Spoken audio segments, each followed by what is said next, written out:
Olá, meus amigos, olá, minhas amigas do Legislação Integrada. Aqui quem fala é o professor Bruno Valente. Nossa conversa de hoje é sobre o informativo de número 1115 do STF.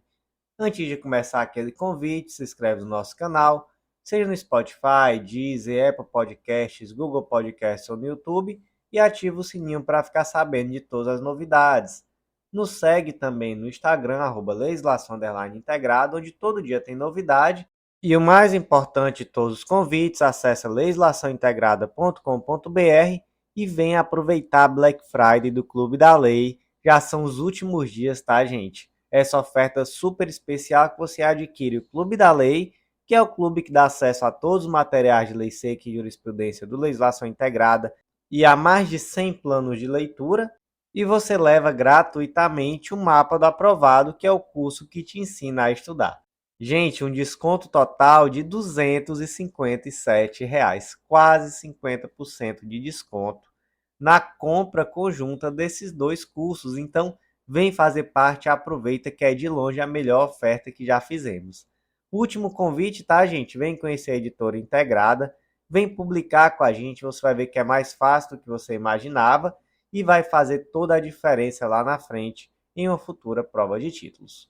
Meus amigos, sem mais delongas, vamos para o primeiro julgado do dia. O primeiro julgado de hoje diz respeito à Lei 11.440 de 2006 e o destaque ficou da seguinte forma: é constitucional, pois inserida na margem de conformação do legislador e justificada sem que exista violação ao princípio da isonomia, norma da Lei 11.440, que trata do regime jurídico dos servidores do Serviço Exterior Brasileiro, que estabelece critérios etários para a transferência de ministro de primeira classe, ministro de segunda classe e conselheiro para o quadro especial da carreira de diplomata, na hipótese em que é observada a existência de vaga, independentemente do tempo de serviço na respectiva classe. Gente, primeiro ponto, o que é esse quadro especial do Serviço Exterior Brasileiro?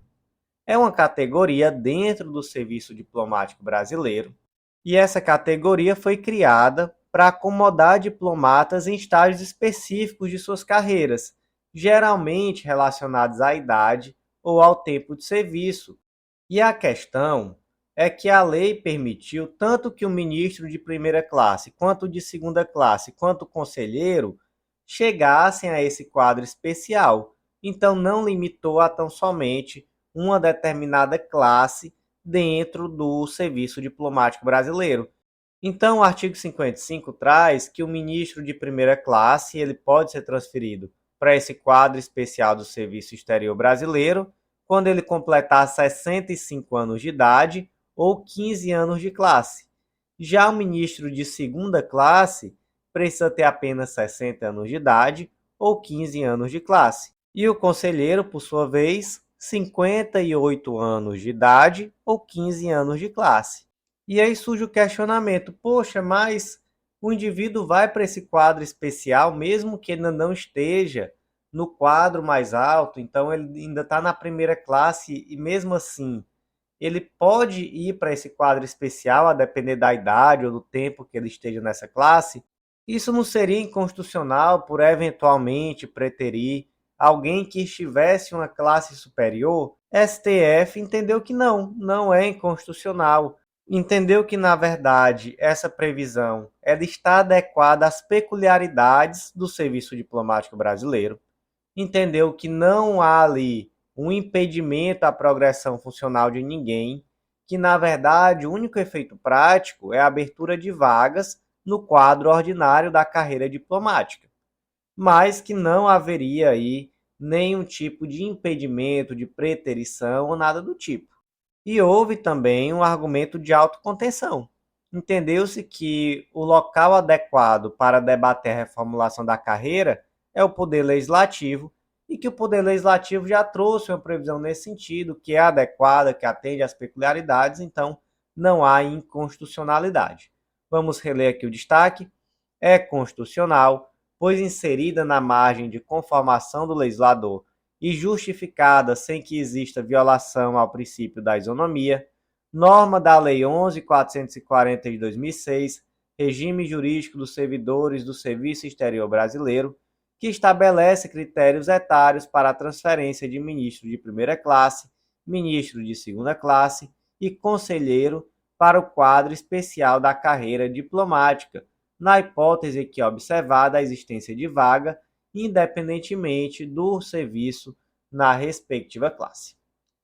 Próximo julgado do dia diz respeito à Lei 13.254 de 2016 e o destaque ficou da seguinte forma: é constitucional, pois inserida na margem de conformação do legislador e justificada pela necessidade de obediência aos princípios da probidade, da impessoalidade e da moralidade administrativa, norma que exclui do regime especial de regularização cambial e tributária os detentores de cargos, empregos e funções públicas de direção ou eletivas, bem como os cônjuges e parentes até o segundo grau.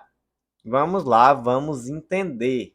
A Lei 13.254 de 2016, também chamada de Lei da Repatriação, instituiu um regime especial de regularização cambial e tributária.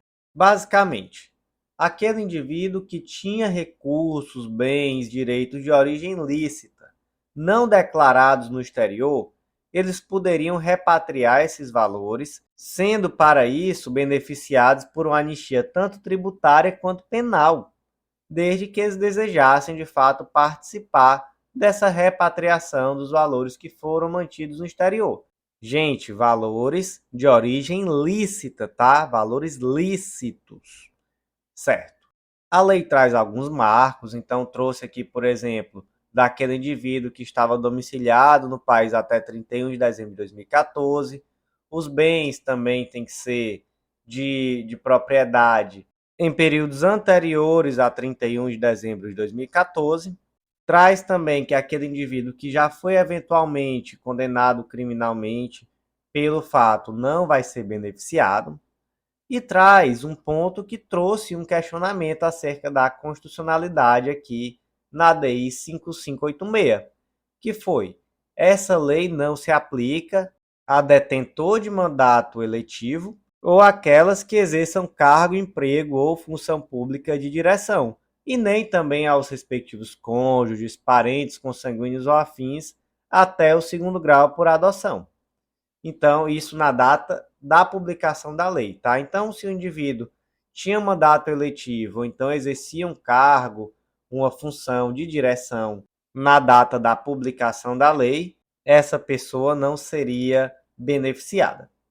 Isso é constitucional? STF entendeu que sim, isso é constitucional. Não existe aqui uma violação ao princípio da isonomia tributária. Na verdade, entendeu-se que esse regime mais gravoso é razoável e ele visa atender os princípios que regem a própria administração pública. Então, não existe aqui nenhuma desproporcionalidade e exatamente por isso a lei é constitucional. Como é que ficou o destaque, gente? Vamos reler? É constitucional, pois inserida na margem de conformação do legislador e justificada pela necessidade de obediência aos princípios da probidade, da impessoalidade e da moralidade administrativa, norma que exclui do regime especial de regularização cambial e tributária os detentores de cargos, empregos e funções públicas de direção ou eletivas, bem como os cônjuges e parentes até o segundo grau.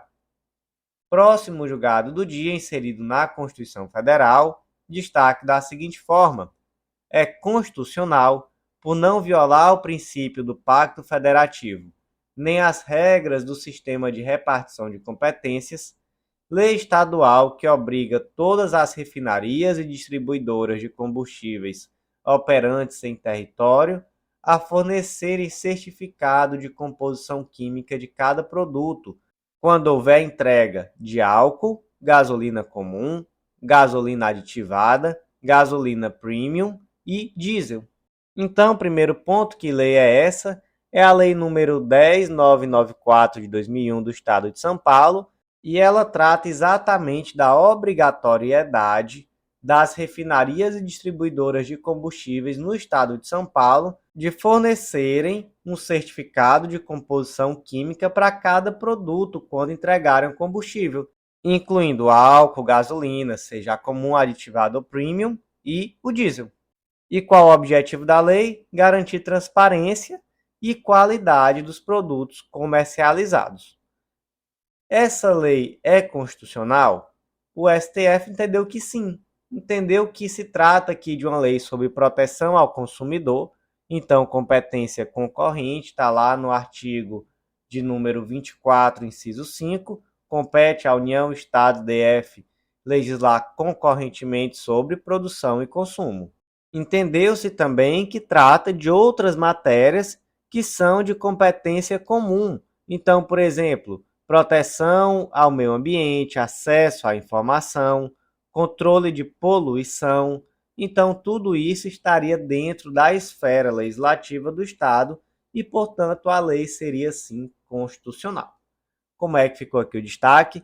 É constitucional por não violar o princípio do Pacto Federativo, nem as regras do sistema de repartição de competências, lei estadual que obriga todas as refinarias e distribuidoras de combustíveis operantes em seu território a fornecerem certificado de composição química de cada produto, quando houver entrega de álcool, gasolina comum, gasolina aditivada, gasolina premium e diesel.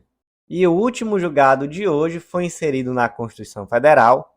É uma tese de repercussão geral, é o tema 633 do STF, e ficou da seguinte forma: a imunidade a que se refere o artigo 155, parágrafo 2º, inciso 10, alínea A da Constituição Federal, não alcança, nas operações de exportação, o aproveitamento de créditos de ICMS decorrentes de aquisição de bens destinados ao uso e consumo da empresa, que depende de lei complementar para sua efetivação. Então vamos lá, gente. Em primeiro lugar, o que diz a lei? O artigo 155, parágrafo 2º, inciso 10, alínea A da Constituição Federal, traz que não incidirá ICMS sobre o quê? Sobre operações que destinem mercadorias para o exterior, nem sobre serviços prestados a destinatários no exterior, assegurada a manutenção e o aproveitamento do montante do imposto cobrado nas operações e prestações anteriores. Gente, esse dispositivo tem por objetivo concretizar um princípio. Que princípio é esse? É o princípio da não exportação de tributos. Para que esse princípio existe? Ele existe para garantir que o produto brasileiro seja exportado em condições de compatibilidade com o produto estrangeiro. E a emenda constitucional 42 de 2003, que trouxe essa redação que eu li para vocês, ela ampliou as hipóteses de imunidade tributária. Por quê? Porque antes só incidia essa imunidade tributária sobre produtos industrializados. E agora passou-se também a incidir essa imunidade sobre os produtos primários ou semi-elaborados. Então já houve aqui uma ampliação. Mas, gente, vamos aqui para um caso concreto didático para entendermos melhor esse julgado. Uma empresa brasileira produz mercadorias para exportação. Ela compra materiais que se integram ao produto final e também bens de uso e consumo, como equipamentos e materiais de escritório. Então, olha só, dentro desse exemplo didático, ela compra materiais que se integram ao produto final. Em outras palavras, ela adquire insumos. Então, imagina que seja uma fábrica de roupas. Ela compra o tecido e transforma em roupa. Isso é um insumo. Mas ela, obviamente, também adquire bens de uso e consumo. Então, ela tem uma sede. Nessa sede, ela tem que, por exemplo, comprar materiais de limpeza, materiais de escritório, enfim. E aí vem a pergunta: essa imunidade, ela vai ter direito a aproveitar os créditos de ICMS só da compra desses insumos, ou seja, desses produtos, que posteriormente integraram o produto final, ou ela também vai poder utilizar o crédito de ICMS decorrente daqueles bens de uso e consumo? Então, por exemplo, ela gastou um determinado dinheiro comprando material de escritório, comprando material de limpeza. Esses valores pagos a título de ICMS referente a essas mercadorias, que foram bens de uso e consumo, vão também gerar créditos tributários? Gente, a resposta é não. A resposta é negativa. Por quê? Porque não existe legislação no Brasil que permita esse tipo de aproveitamento. Até poderia ter uma lei permitindo, não poderia? Poderia, mas não existe. E a emenda constitucional 42 de 2003 não inovou nesse sentido. Então não é possível simplesmente invocar um princípio da não exportação de tributos para justificar uma alteração na sistemática de creditamento de ICMS. Seria necessária lei, e lei complementar, gente, lei complementar, não era nem só lei ordinária. Então, de fato, nesse caso aqui não é possível aproveitamento de créditos. Vamos reler a tese de repercussão geral 633 do STF. A imunidade a que se refere o artigo 155, parágrafo 2º, inciso 10, a linha A da Constituição Federal, não alcança, nas operações de exportação, o aproveitamento de crédito de ICMS decorrente de aquisição de bens destinados ao uso e consumo da empresa, que depende de lei complementar para sua efetivação.